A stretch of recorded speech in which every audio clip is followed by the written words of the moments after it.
There's dealers on every street. People don't know what's in this stuff. One batch is stronger than the next. You can OD just like that. It's scary. It takes hold of you, destroys your body, destroys your mind, takes everything from you, your house, your money, your family. People are not made aware of the downsides of it. I think everyone just thinks it's all fun and games, and it's just so accessible.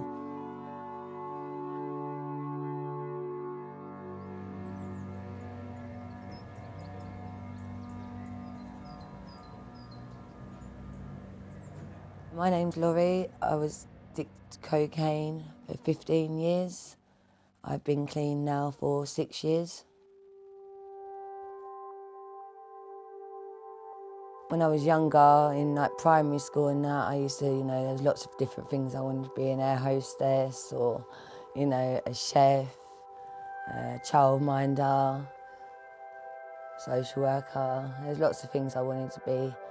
And then when I got to teenage years, I used to like playing a lot of sport, and then I started smoking, taking drugs, and that just, everything went out the window. I sort of detached myself from my friends when I started taking drugs, because I started taking drugs at a very young age. Obviously I had a hard childhood and there's a lot to my story, and people were quick to say things and call names, and so I didn't let anyone in because I didn't want anyone knowing my story. When I was taking cocaine, it was good socially, recreationally, it was all good at weekends, party life. Everyone's like, come on, it'll be fun, it's all good.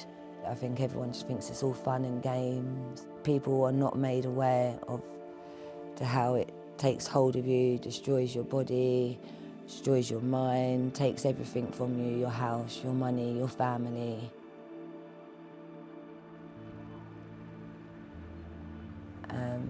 I got into an abusive relationship.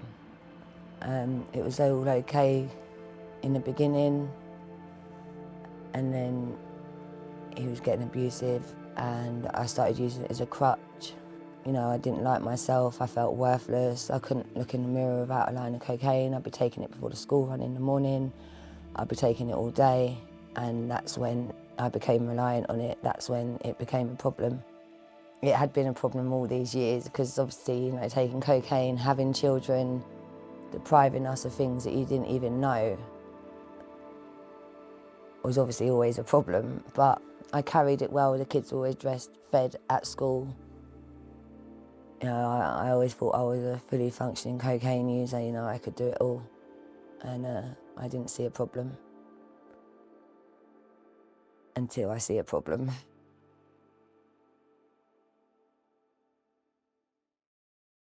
I lost my children.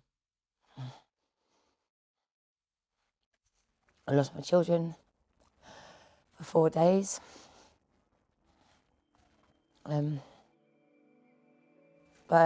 Social services see that the passion for my children, and they give them back to me and give me a chance to get clean. I got my children back. I didn't touch cocaine for those 4 days. They've been back about a week. Got back at it, and then I was at a party one night, and I don't know what happened. I was so out of it. I woke up and felt violated, and I just had to get out of the game. I just had to get out of the game because anything could have happened to me that night. And I mean, my children without a mum, everything I'd been fighting for, So I just had to get out. I had to get away from it. It was going to destroy me, or my kids, and everything around me. My kids influenced me, to be clean. My kids were, the reason I'm here today. They're my everything. I couldn't live without my kids. Life without my kids don't exist.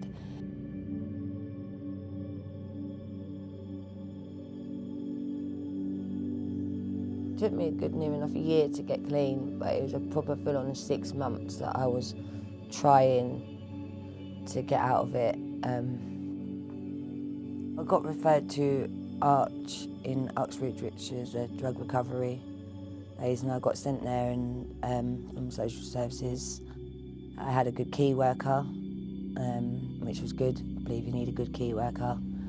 I went there 3 to 4 times a week to see my key worker, and then I was at their outreach groups like all the time. I practically lived there. I dropped my kids off to school. I'd go there, I'd stay there all day, go and pick my kids up. Didn't give myself much time to do anything else, and that's what you need. Someone that believes in you. And they're good at Arch, and I still go now to this day if I need help or if I'm feeling triggered. There's more stability there, because that's what addicts need, stability and trust in people. And it's hard to get that when your key workers are changing all the time and they don't know what's going on from one minute to the next.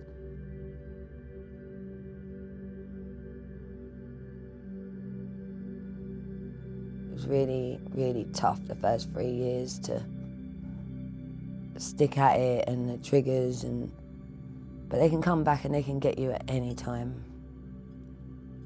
The anniversary of my kid's dad's death, that's just a major trigger for me. And when he died 3 years ago, that was the biggest trigger I've ever had. But I had to stay strong for my kids, because that's the last thing I wanted my kids to be without a father or a mother.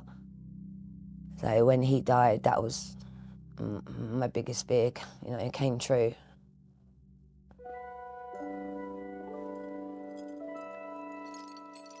I have to be very wary of where I am and what I'm doing and who I'm with. But I still get scared and triggered, and I don't like to drink too much alcohol, especially if I was with the wrong people, because someone might not know my story, and then they'll pull it out, and then I'll forget myself, and in the morning I wake up, I'm still an addict. I'm back to square one. I will want more, more, more. I have arguments with myself and telling myself, no, it's not the answer.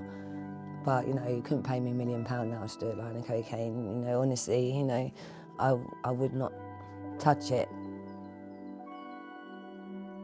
Now I'm clean, other addicts, I just want to help them. I've got a lot of sympathy for them, a lot of empathy for them in their lives and how it's so hard to get out.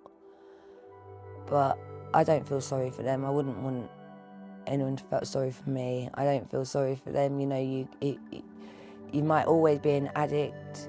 You don't always have to feed your habit, and even if you do, I think anyone that's an addict that wants to get clean, they try, they attend meetings, and if you don't, then that's your choice and you're choosing that path, even if you're still using.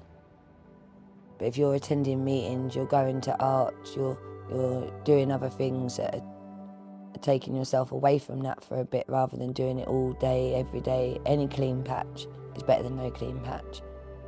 And it's hard as an addict, but anyone can do it.